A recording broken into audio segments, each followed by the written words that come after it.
Oh my God, it's Thursday and we're on the internet again. Who would have guessed? Who would have That's guessed how we we'd should be start every here? Thursday show. Specifically that. Just We should have Thursdays a is the different day that one we do per that. day. Oh, Like, howdy, howdy, it's Monday again. oh God, dude, you're Wednesday, gonna I start to don't sound like. like a Raising Cane's fast food or like drive-through worker. They're always like, "It's a beautiful day for some chicken today," or some shit like Well, it that. is a beautiful day for some chicken It's a today. Maybe beautiful they're day for right. some chicken today.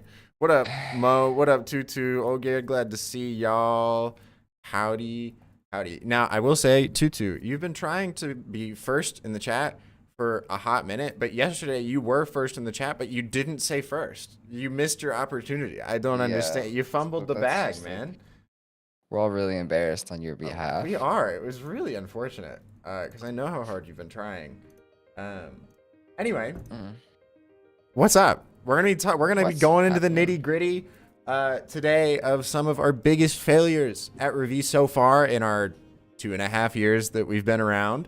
That's right. Because I was inspired by I watched this talk from Jack Conte, he's the CEO of Patreon, and he did a really good job of like this visual of people give talks and they just talk about like, here's this awesome thing that I did and here's how you can do it too, and it makes it look like it's just this amazing perfect ride or whatever. And he illustrated it in this fun way where it's like it's literally just one success that went into a trash can and there's like 50 other paper balls all around it that people just don't talk about or whatever. Anyway, the talk's very interesting. Y'all should check it out. But that inspired me to just be like, let's just talk about the shit that went wrong today, of which there have Talk about been the shit that went wrong. many things. Like, don't get me wrong, Revie is doing well. We're in a good place. It's been pretty good growth, but at the same time, that's also because we just pivot in a billion different directions like a speedboat and just try new things all the time. And so what that means is along the way, there have been many things that we stuck our little tendrils out towards and touched and we're like, ooh, that didn't work like we wanted it to. Awkward. Hot burner. Ouch. Hot burner. Ouchie. So let's talk about those today, shall we? I'd like to start with most recent. We had something fun called Delight. Wow. And let's just go through that one first. Let's just go through that one first. So It's, I'll just give some brief context of what Give some we brief were with what context. we wanted Delight to be. Okay. okay. So as y'all might know, the current way that a lot of studios work in this industry is project to project based. So a company will come to us, or we will reach out to a company with a pitch for some project, and whatever that project is that they want us to work on, will be like, it costs this much for this project, and that's kind of it. Like, it's that project, and then if they want to work with us again, we start that process over and do another project and bid on that one as well. Give them a whole new spiel of pricing and whatever. And that can get very annoying and tiring because you don't know, you only know how much money you're going to be making for as long as your longest project is out, you know? So it makes it very hard to predict revenue for the year, or any time longer than like 3 months out, which can be very stressful, especially when you have team members and whatever that you have to pay every week. So what that meant was we need to find some way to be able to have more predictable revenue. So we're like, okay, what if we turn motion design into a subscription? What if we productize our service? So instead of people coming in and having like, you want a 60-second brand film, we're going to charge you this much because of this, and this factor or whatever. We were just like, all right, we're going to have a website where people can buy a certain amount of animation from us every month. So there was like a small plan for startups that was like 15 seconds of animation a month, and that would give them like something, a loop or whatever that they could post on social. There was another one that was like a 30-second a month plan, and the big papa was 60 seconds a month of animation. And each of those was priced way lower than what we would have charged for like a 60-second video. We would probably charge like $25,000 to $30,000 for. But with Delight, we were charging for 60 seconds of animation a month, $7,500 a month. And we were treating that as like okay, so if we aren't having to go and hunt for this work as much, like we'll have more consistent income, then we can sort of like unfreelancer our prices so that we're not like, part of the reason prices are so high sometimes is just because you never know where the next project's going to come from. So you got to cover that time in between. And so we were like, all right, what if we just know we're going to get that money? We just how much money would we really make from a company that size that in a year? You know, from like a really big company, we might make like $100,000 to $150,000 or something. So just divide that by 12, and that's what we'll charge every month or something. Now, there's a couple logical problems with this. On our end, when we were looking at it emotionally, being very excited about the idea, we're like, oh my God, we can make so much. We'll just bring on so many clients, and like we're gonna know exactly how much we're gonna make, and it can like supplement all of our expenses and whatever. But you zoom out even a little bit from being super excited about it and sort of like take your head out of the water, and you realize, hold on. So you're telling me you're going to charge less money than what you would have been getting for those videos already at those lengths when you know you can get projects for those budgets, and you're going to do more work for that lower price. Huh. How's that work? And then you realize, oh, yeah, we're a team of 8 now, but we're only a team of 8, and only 6 of us can even do the work that would be under the subscription. So how are we possibly going to be able to have enough clients to make this profitable at the same rate that our project-to-project stuff was, you know? Short answer, it isn't at all. If we were a much larger team and we could just take like 6 people and put them on a Delight-only team, then we could have Delight as part of the business, but it would have to be that amount of people or more to even be able to make it worthwhile. So we sent out, and now here's the real snafu, is that we already sent out a ton of cold emailing and messaging and things to like every contact that we've had in the past trying to sell this idea. And it was only by the time we actually started getting interest in it that Noah and I were like, oh shit, this is actually really bad. We should not do this. So we had to pull the plug on it like last week. So it's dead. We killed it. We killed Delight. That's it. There it is.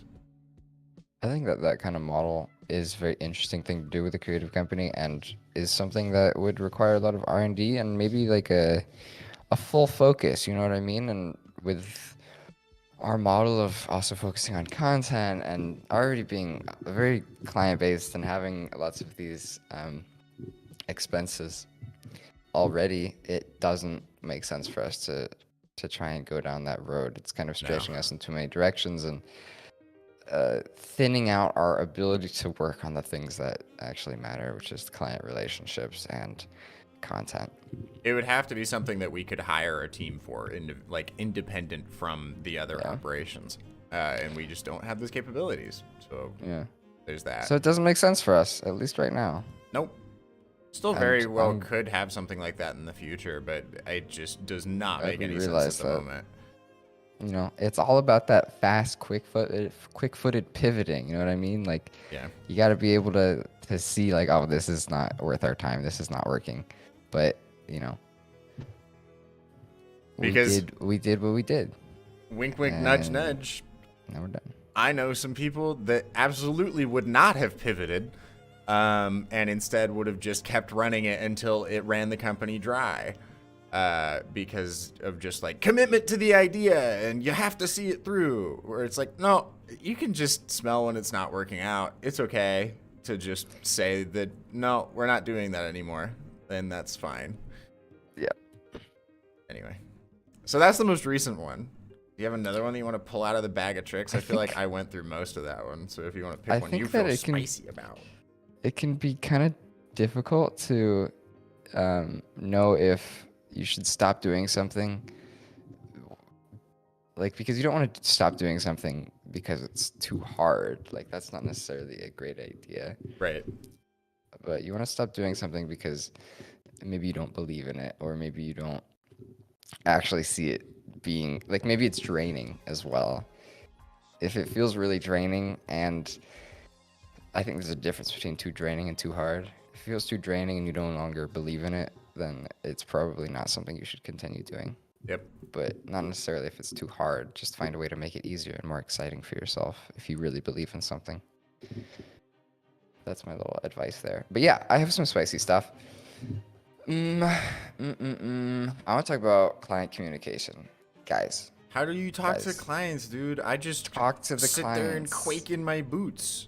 just tell them what's happening with you. You gotta, because any like holding back on like what's happening on your internal side and like posturing of like, oh, we're doing such a good job when maybe you're not, and when maybe you're struggling and maybe you need some help, like it's gonna snowball and hurt you in the down the line. It's gonna hurt you in the future.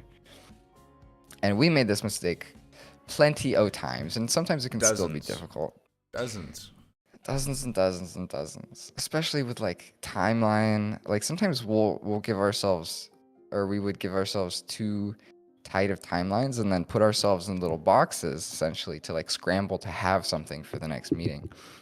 And the issue with that is that whatever you have for the next meeting is a little half baked, and especially comes down to like, you know, we didn't really have much of an R&D process, and so when we were supposed to kind of be like, oh, here's kind of what it's going to look like back in these early projects, we had like that would sometimes just straight up not align with what the video actually ended up looking like. And luckily we were good enough and friends enough with our clients to make that all work, but like, you know, like give yourself the time to R&D. Give yourself the time before the next client meeting to actually like do the due diligence and explore a little bit visually and figure out what they deserve, like what that brand needs in terms of style and actual graphics, like, and be honest with them. Like, hey, maybe you're struggling. Maybe you're like, hey, I need some help understanding your brand. I got a bunch of questions. This visual exploration is I think leading me down different roads than really fits, and like have a conversation with them. Be very open and honest with them. And I think that is the key to great client relationships, and that's the key to great understanding of brands, which leads to great projects. And then you'll get less feedback or less pushback on your ideas when they kind of know where they came from, and especially if they had like a sort of stake in coming up with the idea. Like, hey, maybe you come to them and you're like, I'm struggling coming up with this, this, and this. Let me ask you some questions, and maybe you guys talk it out together, and they help come up with it. Maybe you're like, that gives me an idea. What about blah blah? And then they feel like they had some stake in that idea, and then they're more invested in it, and therefore they're not going to give as much pushback on the fun ideas where you take it. You know what I mean? That just makes better content. That makes better stuff. So be open and honest with your clients. Have conversations. It's helpful. Yeah. Before we had the team and it was just me and Noah, the amount of times that we were scrambling to like, we have to finish the rest of this storyboard in the 2 hours before this meeting. How are we going to do this? Way more times than I'd like to admit. But also, if we had just been honest and like sent an email or a Slack or whatever to the clients at the time, we could have just been like, man, we are really struggling to put this together right now. And now we're in a position to where we understand, like, as we're good enough at explaining the vision that we have for the piece that we could make like 1 or 2 actual frames for the board and be totally fine, to get whatever feedback we need. And also helps so much more in actually getting that feedback concurrent alongside the work that you're doing. Instead of before, we would be like, well, we have to make this whole storyboard and then get their feedback. Why? Because then you're doing all of the work on this thing, and they might not even like foundational thing that you're doing. You know, that's big. Yeah, like don't put a bunch of time into something that you really like just because you really like it, because they totally might not. So like, you know, be conversational in that. And maybe let's say you do and they say we don't like it, just use it for a personal project also, if you do end up doing that. Like literally yesterday I was chatting with a creative agency that we're working alongside for a larger brand, and I was able to kind of like let go of some of that attachment to like, oh, I have to do everything, like, oh, I have to like make sure everything's perfect. I was like working with another creative director, and we just like sat in a call for an hour and came up with a whole like motion script and idea for this video, and it was so much more efficient than if I sat there by myself like killing myself over it, and not having someone that knows the brand a little better than I do to be able to be like, what do you think they would think about this? And then he'd be like, what about this idea? And I'd be like, that's an interesting idea, that makes me think of this. And together we like come up with the thing that is most likely fitting the brand and also actually works. So it was just, you know, let other people help you. I feel let like yourself, you know, engage there. I feel like we often put ourselves in situations as designers or creative people in a business where it's effectively like we're making our two companies like delegations from different countries, you know? Like, Yeah. sure, we have this deal for this oil pipeline or something, but like there isn't really that much of a thing there other than the fact that both of y'all want an oil pipeline or something. And to me, the strongest projects are the ones where you're getting to stop acting like you know everything and not feel like you have to show that so that, you know, I don't want them to think that I don't know what I'm doing so I don't look unprofessional or so that I don't get like fired and they don't want to work with me on another project or something. No. It is so much easier to go into these situations with feeling comfortable saying I don't know and being willing to tell people, because sure, they're hiring you for this. You have the expertise in this, but it is going to be way easier to, like the situation that Noah was talking about, instead of Noah having to feel like I need to put together a whole storyboard and then give it to him and it needs to all be polished and make sure that it all feels right and try and assume and interpret what they might like. Instead, you can actually have that conversation with that person and work together. Like, yes, they're hiring you to do this thing for them, but you're still going to have to go and do it. More often than not, the client is totally open to sitting there and collaborating with you about the video that you're making for them, especially if it's something that they're passionate about, which it should be. It's their company, you know? It's always, as long as they're not like an asshole to work with or something, it's always best to just have that open line of communication with people and disarm the weird professional relationship dynamic. It's really, really not inhibitive. That's not a word. It really inhibits the creative process often. So just throw it out the window. It doesn't matter. It's only there if you let it be there. You can, I mean, maybe we can pester our clients sometimes, but we're all friends with them. We make it the most fun meetings they have out of the day just by not being uptight and corporate.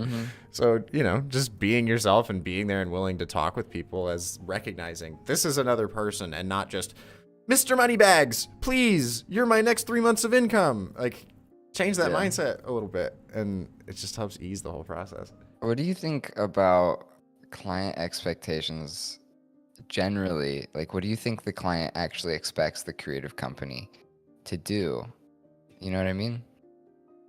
Does that make sense? Yeah, it does. If I really boil it down, the number one thing that we're doing for people is just lifting a weight off their shoulders. So in a way, it can seem counterintuitive to say like we should collaborate with them most, because what I'm trying to get at is that like they want us to do stuff so they don't have to do it, basically. Like that's what it comes down to at the end of the day. They don't want to actually have to make the video or make the designs or whatever necessarily.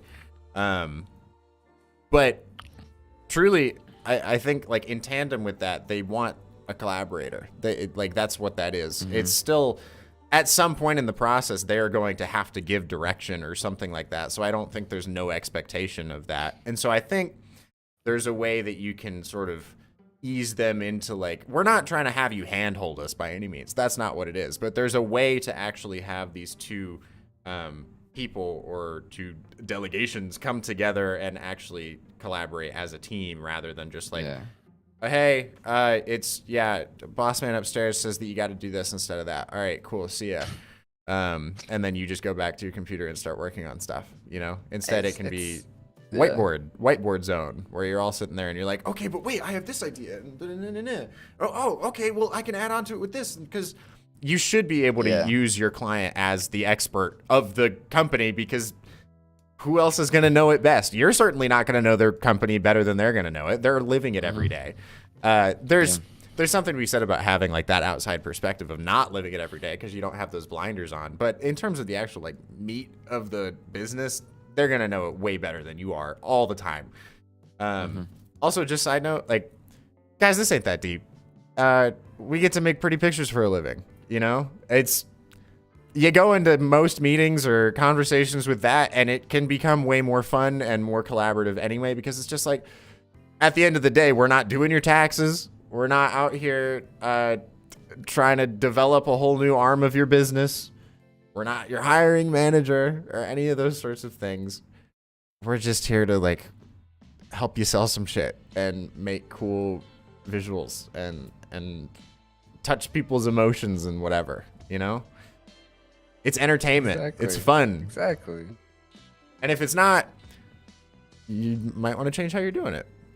I don't know. For real. It's interesting. You kind of bring up two little facets of the I guess implicit contracts we have to clients and people we're working with. It's you wanna make them look good, whatever they're doing. You wanna make it look sexy, Mm-hmm. and you wanna make their lives easier. Yep. And in terms of making them look good, one of the best ways you can make them look good is to actually know what you're making look good. You know what I mean? And to do that, you have to talk to them about it. And in terms of making their lives easier, they're not actually doing the designs and animation. That's probably the harder part. Mm-hmm. But if you can have that dialogue, make it fun with them, asking them questions and getting the information, kind of having that back and forth, maybe they have some ideas too, and like people love to feel heard. That's going to make them more engaged, make them feel like they're actually being heard and like you're actually doing a greater job.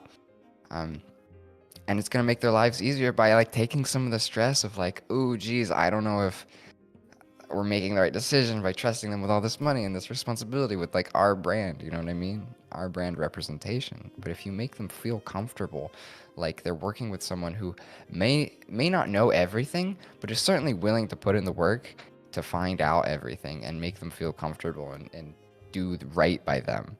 That's going to be a whole lot more important than if it was just someone that they're like, this guy just like knows everything, I guess, and has this like this black dark wall in between the client and the creative. Like that's no fun. It's impersonal. That's not gonna make them feel super comfortable. Like you could pretend to know everything, or maybe like some companies do really know just so much, but like it's still not gonna have that interpersonal like comfort to the client if you're just not talking to them. Yeah. So there you go.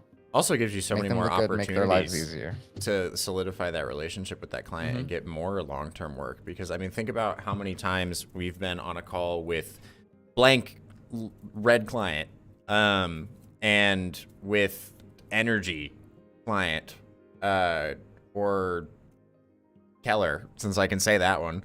And they give us feedback live on one of the boards or some idea that we've got or something. They're like, well, it might kind of look like this, or maybe we can try something to like change this, and like being able to immediately hit them with like, oh, wait, but I have this idea right now, and like show them that excitement is such a valuable asset. You know, it's like you can, that's part of the reason I'm like sending videos to people now, is because it's like, so, I mean, hey, that's just a thing with cold emailing, I guess. If you're going to cold email people, maybe don't, and think about like how you can actually show that you're a person. Because like, think about the amount of people that we have had calls with, and I know that those people had a good time on those calls because we made jokes or just had a fun time or whatever.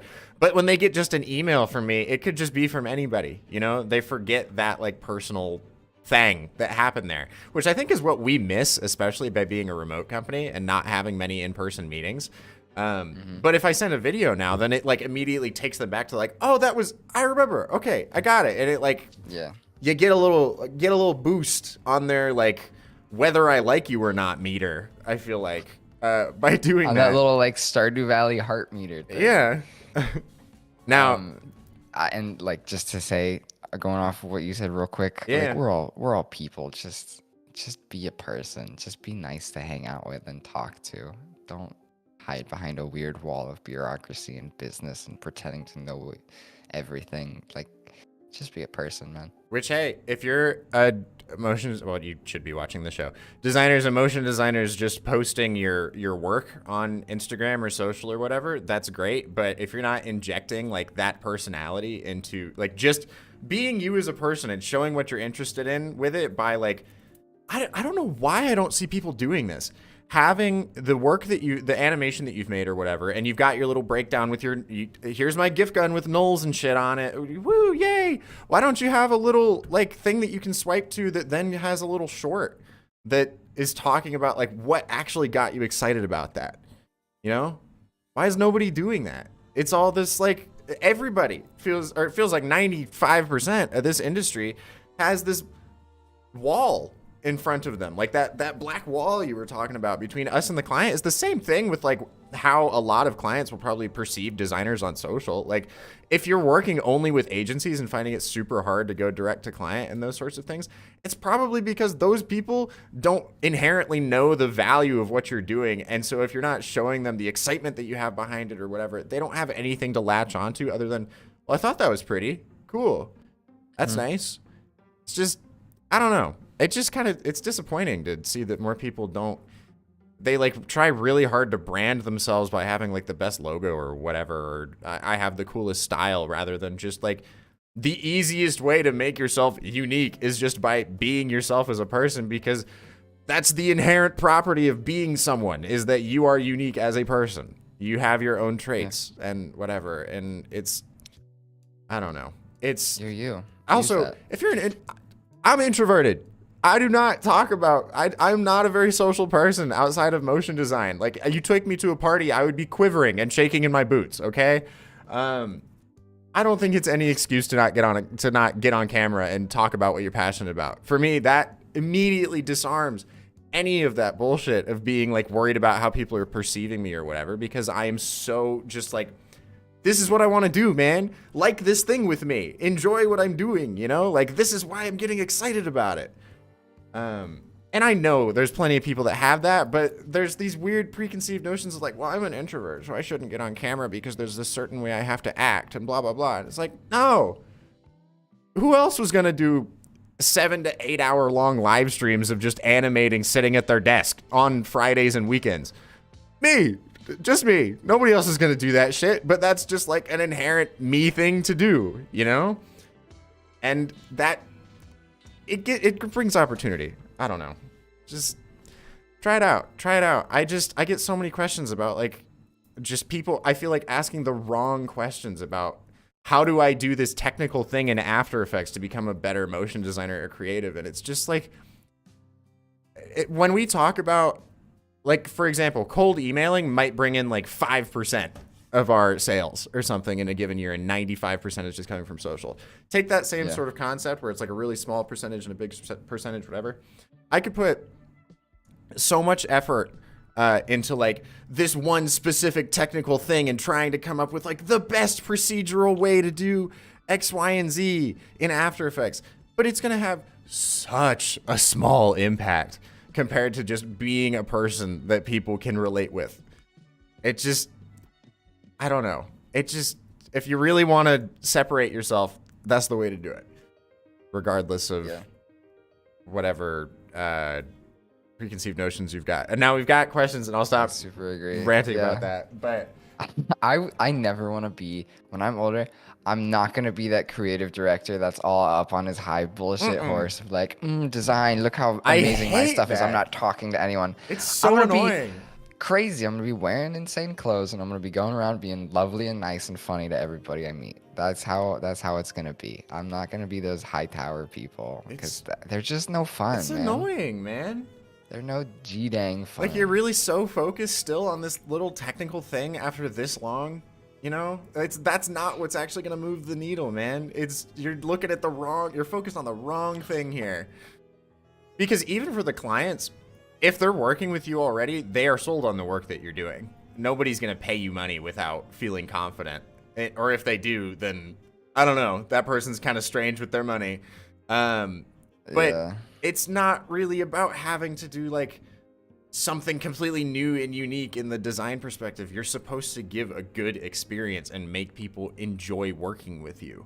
Of course you have to make something good, but like that's already assumed that you can do that if you're getting the opportunity in the first place. So like if you're still focused on really feeling like you have to try to impress them with like, it sounds like the wrong thing, because of course in some context you want to impress people with the work, but I think you guys get what I'm saying. If I keep talking about it, I'm gonna talk myself into a hole here. But anyway, we'll go through a couple of these. There are some that are related to what I just said, so I'll go through those first, and then Trey, I will get to your question about cold emails and ads, because that also is something that we want to talk about too. That is the next thing we're gonna talk about. Okay. I also just want to. Well, all right, this is actually gonna come up, so okay, let's just go into these. Great. Moon says, anyone want a party? Yeah. Wait, Trey hold on. Science. Wait. Don't hold on. Don't go in order. I got it. Our thought says, I'm a little afraid of the client going over the boundary of business and trying to be closer with me than I'd like. That's interesting. It's only as close as you Why? let them be. Like, Whatever you have vibes you control in give that off relationship. whatever vibes you give off is what they're going to reciprocate with. So as long as you're not being too close with them, whatever that means to you, then I don't really see them crossing whatever boundary. Also, that's what boundaries are for. You can totally denote those things, but it's a little bit harder to like give specific thoughts on that unless we knew what those boundaries, like what an example of that would be. I was gonna say, I'm curious what you mean by too close. What would be too close? Because there are boundaries of like, hey, don't call me on the weekends. And Yeah. whatever. And And like, we're not you having can't those just have experiences anything. with clients, It's not like, yeah, our clients just- don't get like all of our time and whatever visions and stuff they want, but they just can being still a be friend. homies with us. It's the same way that like if you have a friend that you met from the gym or something, most of your conversations and times that you'll talk will probably revolve around the gym. Like you'll have that thing in common, in the same way that like I have 4 or 5 of our clients numbers that we just text now, like it's that level of closeness, but they're not texting me all the time about random shit. They're texting me like when there's a potential project or they saw something cool that they liked that we did or something like that. It's still all within like the bubble of whatever context the relationship was built around anyway. And that goes back to just be a person. Yep. Like everybody else. Just be a We're all person. just people. It's really no different. If you give like specific business label context to things, that's how those weird professionalism walls show up. Like there are only rules if you make them, other than, laws. There's laws. Let's not forget that. But anyway, Sarah. Hey, Sarah. How you doing? Hey, Sarah. We know Sarah. She's a homie. See, we're not hitting Sarah up all the what's up, time with random shit. Unless she feels like we're too close. We're on everybody's screens all the time. Maybe we're too close for everybody. Well, too bad. We're Anyway. very closer. Sorry. Sarah says, how are you actually sending videos to people, though, like with a link on an email or directly attached to the email, or how? I've just been uploading whatever footage to Google Drive and then sending them the like edited Google Drive link. That's it. I'll open up my OBS, record something, and then it's way easier. Like, you don't know the amount of time that I wish I could have been doing like actual personal what my thoughts are for these specific people type messages for so long. But I was just so inundated with like, I need to work on this project and I have all these scenes to get done and blah, blah, blah. And like, I still need to animate on some things and design and whatever, but like a good amount of my time now needs to just be like doing the business part of this, and it feels really exciting to finally be able to do that a little bit more. Really, like this week is when I've actually been starting to do that. Like yesterday is when I first started sending those out, so I'll keep everybody posted on like how it goes, but it feels good. I have plenty more people that I'm gonna be reaching back out to today. But anyway, it's just that simple. There ain't really much else to it. I'm kind of curious whether or not it will be helpful to upload them as unlisted YouTube videos, just so that like people aren't worried about accessing some particular file instead, but we'll see. I don't know. That's usually more of a concern with like people with emails at enterprise corporations and stuff. Anyway, okay. Sorry. I guess we'll find out. We'll keep you. We'll get to your question in just a second, Trey. I'm sorry. There's like 2 more. Olgerd says, what? Now I need to get a personality. Guess I need to go and experience life. I know. It sucks. It's terrible. I want to say something on this. Okay. I think that you have to be a little bit insane to want to make pretty moving, to like spend so much time learning the airplane dashboard that is After Effects, and to learn like how to design stuff and how to animate stuff. Like, you gotta be a little crazy to do that Just and a actually little enjoy nuts. that. So like, take that spark of insanity that I know all y'all have. It's a good thing. Like, use that. That is gold right there. And I recently have not, I'm gonna call myself out here, I have not been putting that as much as I can into the client calls and into the work. And there's plenty of reasons I can make a million excuses for it, but like straight up, I haven't been doing that as much, and I'm gonna change that shit, because it's that insanity that I got up in here, that little bit of craziness. And that passion, that unrelenting passion to make great stuff and be a person and be funny and just relate and make fun, pretty pictures and animate, that is so valuable to me that I can distill into who I am in front of clients and into what I do for review or otherwise, that is going to make my stuff unique and is going to allow me to actually have fun and allow my like soul, whatever you want to call it, to like feed off of whatever I'm doing. You know what I mean? Yeah. Allow me to be fulfilled. So I say take that little spark of insanity and distill it into like your emails. Like have fun, man. Enjoy it. Keep it passionate, keep it fun, keep it exciting. Like I was Motion Hatch had me as a guest on one of their, I think it's like business boot camp was the course or something. Had me in there to just do a Q&A with the class. And somebody asked like what the habits are, what are like my weekly or daily habits to be such a productive person, which was just funny considering like I feel like I do so much less now than I did when I was like trying to do review on top of college, on top of being at this marketing agency or whatever. Yeah. But like I realized it's not necessarily like I take cold showers or anything like that. The habit for me has really just been getting really good at just not giving a shit about anything I'm not passionate about. I just do not care unless it's something I care about. And that lets me get like into the extremes of really just like being able to show my like feverish excitement over things, you know? Like like Daily Motion Show is a great outlet for this because Noah and I just had these conversations all the time. And so we're like, why would we not give this to other people? You know, like let other people in on this conversation. Like right now, it put my hand on my forehead. It feels like I have a fever because my blood is going. Like I am excited. I am engaged in this conversation right now, you know? And I feel that when we're on client calls and other stuff. And like accessing that is so important. Like finding whatever gives you that sort of reaction, not just what gives you a fever, because that could be anything. But you get what I'm saying? Like you guys will see a video today where I had this idea of a project I want us to do with Google. And so I found the marketing lead at one of the teams that we want to work with there.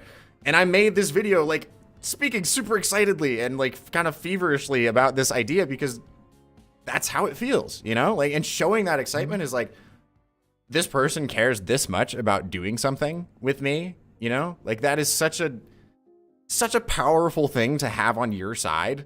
Like just pat myself on the back, I guess, for a second there. Just like, fuck it up. Fuck it up, you know, Austin. it's just, what more could you want? Like that's what makes Revie so amazing for Noah and I, is that the whole team is passionate about Revie. Like it's not, we never hire people that are just looking for a job or whatever, because that's just fucking lame. And I wouldn't want to work one of those. So I don't want to like open people up to just like, I'm just going to sit here for like a sec and then I'll just dip and go somewhere else or whatever. Like, nah, the people that are with us really care about everything that we're doing. And because we like bring them into the process and whatever, I could go to a whole other thing on that. But like finding that like feverish passion and putting that into everything that you can is so valuable. It's like a superpower. It's truly that insanity, and following that is the closest thing that people have to just having a superpower. Because when you care about something more than anyone else will care about it, you're going to become one of the best at that thing, whatever it is, because nobody else is going to put that time in to do it. Be a little insane. Use that. Just be a little feverish. Be crazy. Catch a fever. Let yourself enjoy stuff. Let yourself enjoy it. Yeah. It's there. Just let yourself do that. Okay. One more, and then we'll get into emails and running ads. Tutu says, but is that the only way to make it right now, is to get on camera? No. But it's certainly a great it would way. Definitely be a really great way to help you out. Like, I know a lot of animators that are just extremely talented and they never really show their faces, or you don't really know them as people. Like Seven, for example. I don't know him as a person, but I will watch one of his videos every single time, and I was so shocked that he wasn't freelancing until recently. Could have been one of the top freelancers for all I know. Ordinary Folk. It's probably gonna be. Ordinary Folk hardly does any social media at all. And yet, that their brand is made by just being one of the best at motion. And just every time they make something, you know it's going to be good. I mean, like Hey Doug Jorge, Alberts, hey Greg. Hey, what's up, guys? Doug Alberts, like, does not have his face all over the internet, but his stuff has such personality. You can tell that he put that little bit of insanity. He had such a great time with like whatever he was doing, and he Right. actually like cared about like making it something that he wanted to have exist.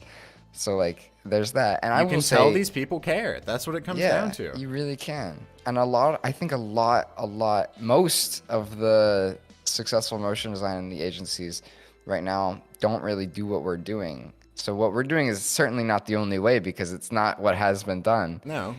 Um, But it's what But- makes sense to us and what we're passionate about is content Exactly. and motion design. And like, you mix those two Well- things and boom, you get us being on the internet on this very Thursday. a bluey, I would say. Okay. It's a very nice Thursday. Somebody Happy Thursday, also Al. said something about Loom. Loom gives off the vibes of I'm at a VC startup. It's on like every startup's homepage of like, I'm the founder and I'm going to be relatable by recording a Loom video for my potential customers. Everybody Yeah. does it now, so it's no longer personable. Sorry. It just looks I'd much rather just have like this setup where it's literally just my camera feed and OBS with the background and that's it. And then I'll just cut where I have like where I fumble some words or something and that's it. It just feels more personable and raw that way, I guess. But it also feels a little bit more like, oh, this person took the time to do this than just like, hey, it's me here on my phone. You could have bought this on Cameo. I hope you want to work with us. Anyway, that's how I talk whenever I'm selling. That's it. Exactly like that. Okay. I will hold on. I will also say, I know there's so much here. There's I so know. much here. I'm sorry, Trey. We're trying. If you have like an aversion to putting yourself out there, like kind of examine that a little bit and ask yourself, why do I have an aversion? Like I think we all have that a little bit. Austin and I certainly did. I know I absolutely did, and I'm still pushing to get myself over that shit. But like you can confront that shit. Yeah, you yeah. can take it and be like, that, you know what? I'm going to think about it. I'm going to talk to myself about it. And I think that that's a little silly, and I'm going to prove to myself that that is not the case. I'm not going to feel stupid when I do this. And I say just like, you know, baby steps. Start doing it a little bit. Start doing it more. Agreed. That's my advice. You don't have to be out here just like posting stuff every day or, you know, doing it just because or whatever, but it should come from that place of passion. And just like, I think it is a very valuable personal exercise to allow yourself to show that passion on a stage. Mm-hmm. I think that's a very valuable thing for anybody, regardless of how uncomfortable it might be, to try at least once, you know? Yeah, And absolutely. There's such good questions. don't worry about the performance of you doing that. Like, don't look at the likes or whatever. Like, you will, even if you get 1 or 2 likes on that, it's the moment that you get like a comment or a message from someone that they really connected with and valued what you said more than the pretty picture you put on the screen.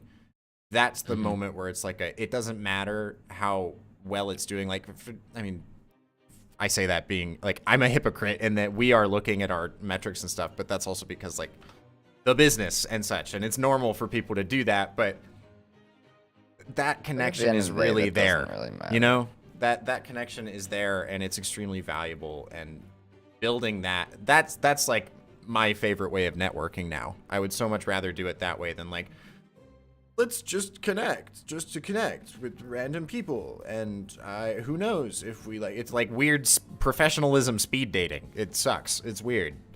This doesn't make sense anymore. It's odd. Like, what's the point of speed dating? You're trying to like make a you know, be remembered, be interested. Yeah. I think that's the most successful you can be at speed dating. So like, you know, imbue that. Trey said, finally getting to this, and we will hop back into these other things. Trey said, do you prefer running ads or cold emailing more? To that I say, none of the above. I hate both of them. I guess if I had to choose, it would be cold emailing, because at least I could do some fun stuff there. But ads are just, ugh. You're immediately labeling, like, I am putting this here to get your attention and probably make me money.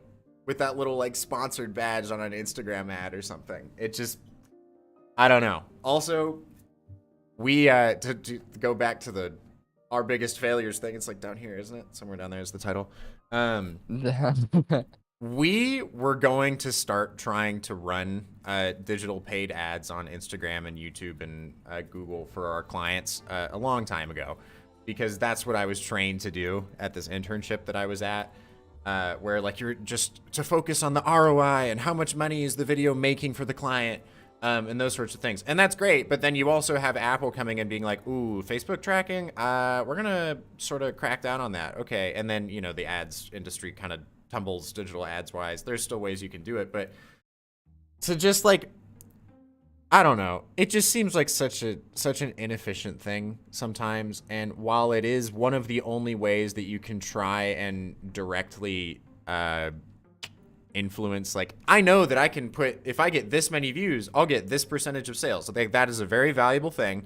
But I'd so much rather just do the organic route at this point. And as far like it's up to our clients as to which way they want to go, but we're not involved in actually placing the ads for them because it's just not our strong suit. We don't really like, I don't know. Organic has worked so well for us that I just kind of want that sort of growth for our clients instead. Like if you get that organic growth rather than just like maybe you've thrown ads in a bunch of people's faces or something, like one of those just has a better reaction normally. And it's certainly a long game and a lot of companies just don't have time for it. But that's why a lot of the work that we like doing is in brand films and longer content for clients or events and those sorts of things, because it really is allowed to just be like, just make something that people will care about, That's a good feeling. Yeah. I enjoy being part of that process. I do agree, Trey, that ads absolutely can be a lot of fun, and like you can do something crazy and unique. There's lots of companies that are great examples of this, like Sasquatch and stuff. But like just for the most part, I'll still do them. I just won't run it as an ad. I'll just make the video and post it. That's it. Like it can, for us at least, content is absolutely more fun and the way to go. But for some companies, ads. But if you're doing ads, make them unique and make them a darn good time, because nobody wants to be advertised to anymore. It's already. So if you're doing ads, that shit's changing, and so like people are leading in really fun ways. I see it all the time, but that's my take. I think that there's also just a lot of vocabulary that's going to be shifting around over the next couple of years, because that industry was so dominant for a long time, where it's just like, boom, you do this, you put these videos up in this format on YouTube ads and Google ads and whatever, and you'll get this many in sales. And it was very, very consistent, and it probably still is, but it feels like you have to put so much more in terms of the advertising, just like money to drive those now to get the same sort of response. Mm-hmm. And just in general, it feels like everybody's kind of just tired of seeing ads. You got to make it something different. Trey also says you're going to see a lot of his ads next week. Sorry in advance. I can't wait. Yep, I'm ready. Where am I going to see them? Give me good ads. Give me good ads. Here's another thing. Mad Moon says, I sent you a video for feedback last week, and I realized how much it's important to get feedback on our work regularly. How would you get feedback from creative directors if you're freelancing? Reach out to them and tell them exactly that. Hi, I'm trying to get better at motion design. Could you please give me some feedback on my work? That's it. Just say that. Reach out to the people you admire.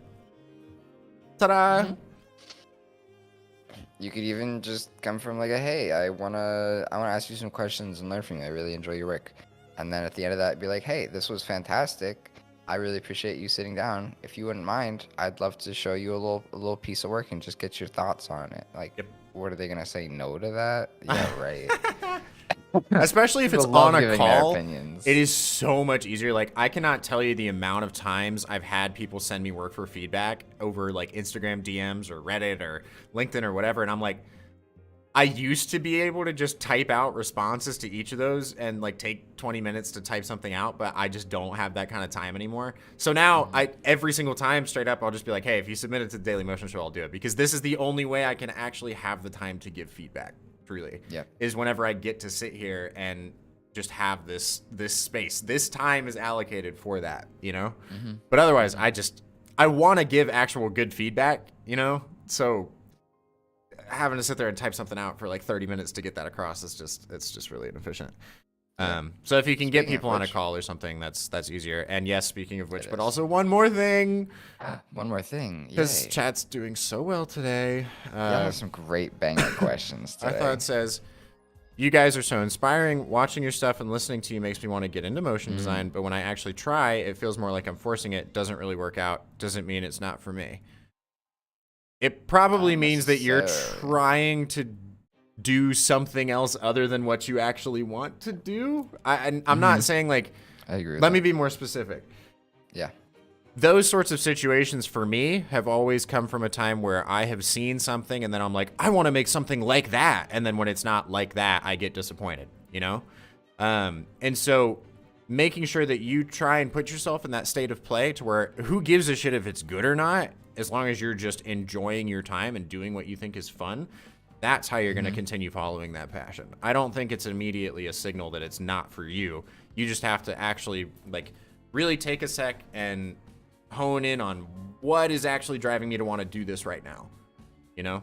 And if it is wanting to make something like someone else made, don't be discouraged if the first couple of times it doesn't look like that, because whoever you're trying to, whatever you're trying to make is probably worked on for months or like has at least a couple years of experience behind it or whatever, you know? So it's just about making sure your expectations are properly set and that you're just letting go of the ego in that moment and just being like, I'm just here having fun. I'm just making things. Like when Noah and I, last week on Thursday, I didn't have enough time to come up with a prompt and stuff for it today. Otherwise we would have done it. When we made that 2-second animation in 20 minutes or something, I know it's not going to look good when I come out of that, but it's fun, like putting myself under the pressure and like having these weird constraints and whatever. And it's fun. Like I keep it fun because I'm not like, oh, damn it, it didn't turn out how I wanted it to. And I can't post it on social now. I'm so mad. Instead, I can just be like,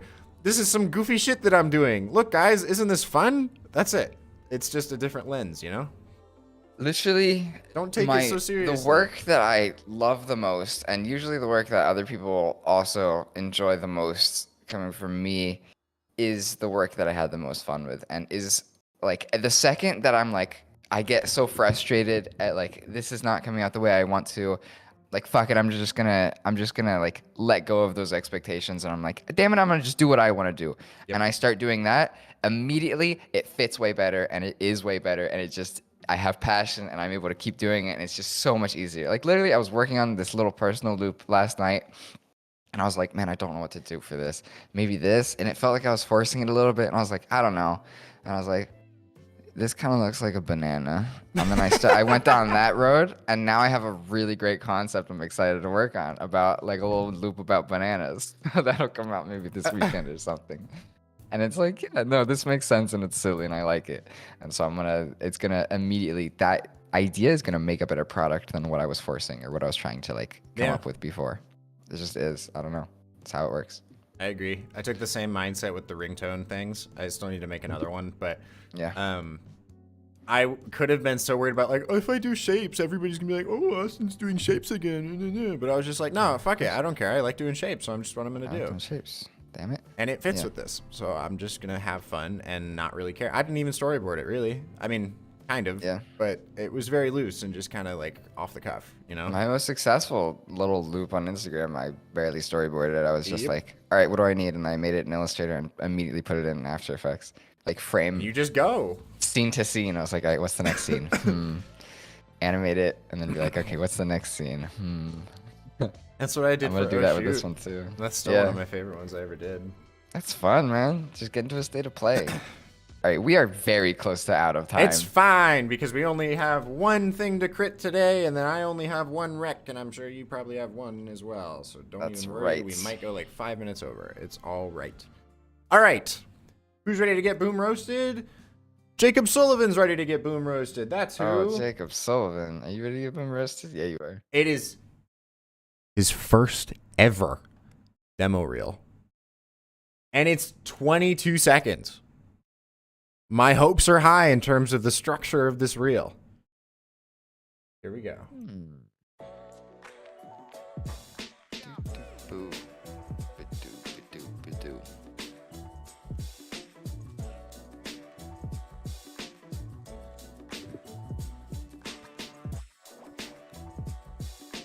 Sorry. Didn't escape it. Close though. Close. Very Real close. All right. Let me explain why. Okay. I hovered at 15, and no, it's not that. Hey, where are your glasses at, homie? Oh What the my hell, lord. man? Dude. No, it's not that Austin's attention span is getting lower. Okay. Yes, kind of seems that way, but no. He had enough work in here, to hit 15 seconds, which was where I hovered. But there were like, we saw this scene, then there's this one, and then we immediately see the same scene afterwards. So it feels kind of like this weird cut between. Like you could just not have included this or not have included this one. And then we see this one, but then we basically see the exact same thing here. So why include those twice? That easily would have gotten you down to like 20 seconds or 20 or like 18 seconds or something. Yeah. And because I kept seeing so many things that felt like they were duplicated, then I was like, well, I've seen everything I think this reel has to offer, and so I hovered. That's where it came from. It happened towards the end there too, I think. Yeah. There's just too many things. Like I think you took a lot of the things that we've said before, in terms of like keeping it short and like only showing the stuff that you like so far, but you still showed too much of it somehow. I think you could cut out any of the places where you're duplicating stuff and you'd be totally fine.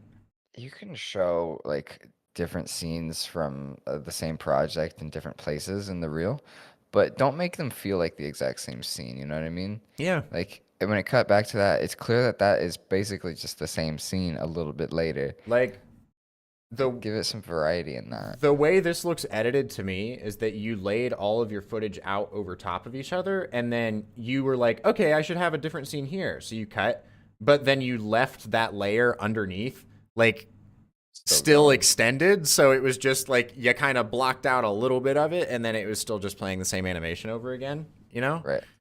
And then same with this one, like it feels like, okay, we went in here. And then this is where we would have gotten by that time in the animation, you know, if you would just let it keep going. So it's just kind of like, you don't need to do that. We already understand the gist of those. Also, like, I get what you're trying to do with this whole scene here, but you could have done like some different abstract little things because you're literally just showing the same. No, you're just showing the same work again that you already showed in the rest of the video. It's just the scenes from the rest of the stuff. And that would fit well at the end, you know? I would just make those shapes, honestly. You could just put something else there. Yeah. But I don't know. That's kind of it for me. I mean, for your first reel, Pretty solid. good. Structure wise, better than a lot of the reels we've looked at in terms of the amount of time and like it seems like you know yourself well. Just still cut it down just a little bit more. I'm not gonna get to the point where I'm telling people to do 5-second reels because that's just ridiculous. 15 is like the minimum, you know. But Yeah. I think this one needs it. Yep. Boom. Especially for like a first reel, like try and make your first reel 15 seconds. And if it really can't be 15 seconds, Really can't. then send it to us and we'll tell you how it can be 15 seconds. So Boom. there's Boom Roasted. Boom roasted. Now on to my singular rec of the day. Actually, there's two up there, but I'm just doing one. Here is a Alienware piece for Dell by this studio, which I hadn't heard of before, called Triz in Barcelona. Very Yambo's studio, Man vs. Machine-esque, but here it goes. Oh, I like this video. That is some world building. When you open your mind, you enter a new world. Look at that. Yum. Dusty. Yum.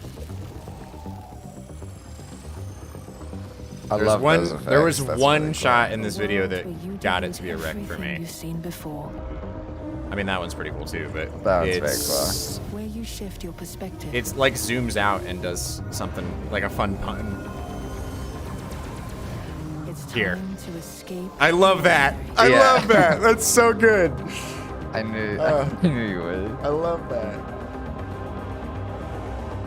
It's time to open minds. Alienware. I love the like The world building The feels forestry, immense here. all the variety and like the plants and that kind of stuff. It I think my feels favorite scene great. is right at the beginning with that key that like the dust wipes off Oh yeah. You're of talking that about one. Can we watch that? Here. Yeah. I love that. Your Like the mind. little light particles in the enter a new- dust. It's cool. Yum, It's dude. It looks cool, so man. good. I like that they didn't like make it fully clean. I liked that. That was interesting. I agree. It feels kind There's of rugged and neat. there's some spots where Real. I'm not a super huge fan of the easing in some places, but like the overall thing, I gotta give it props. That's beautiful. It's a good one. I sent you my rec. Can you just do that? Yep. Hold on. Let me make sure I don't have Discord up on this monitor. Here we go. Didn't you wreck this the other day? Did I? I think you already wrecked this. Yes. Gee, dang it! I didn't cross it off. though. No wrecks for Noah today. Nah, I got another one. What's this? Man, stuck in ye olden times. I already got through all of the ones that I had on Notion, by the way. Those are all gone. Dude, I'm almost done with them. Here's something fun. Okay. You have not shown this one. All right. Cool. Here we go, everybody. Let's do this thing. Welcome to the unexpected. A It's place where really Free loud. Solo meets Han Solo. Oh, this one, the Disney and Plus Big thing. Hero Yeah. 6 meets Yeah, the yeah, Fab yeah. Four, This is a banger. This is a where banger. founding This fathers really, say really good concepting. Men on a mission Yeah. look danger straight in the eye. Tron. And the women of action blaze their own trails. Some So, crazy where cool can you find all ideas. this and more? Great transitions. Surprise! It's on Disney Plus. Cool. Some really cool transitions. I Really love the great. road and the guitar thing. I think that's awesome. And then it goes into the microphone. Awesome. Very neat. It's fantastic. Boom wrecked. State goes hard, man. State goes They do. hard. They do. And on that note, that's the show. Thank you for the amazing questions today. If you want to get your work critiqued, there's a link in the description. Send you to a Google form to submit your work, just like the ones we critiqued today, or the one we critiqued today. Also, there's the Discord link down in the description. We're like 20 people away from 2,800 members in there. All sorts of designers from all over the place in there, all having a great time. And aside from that, use hashtag Daily Motion Show when you post on social. And we just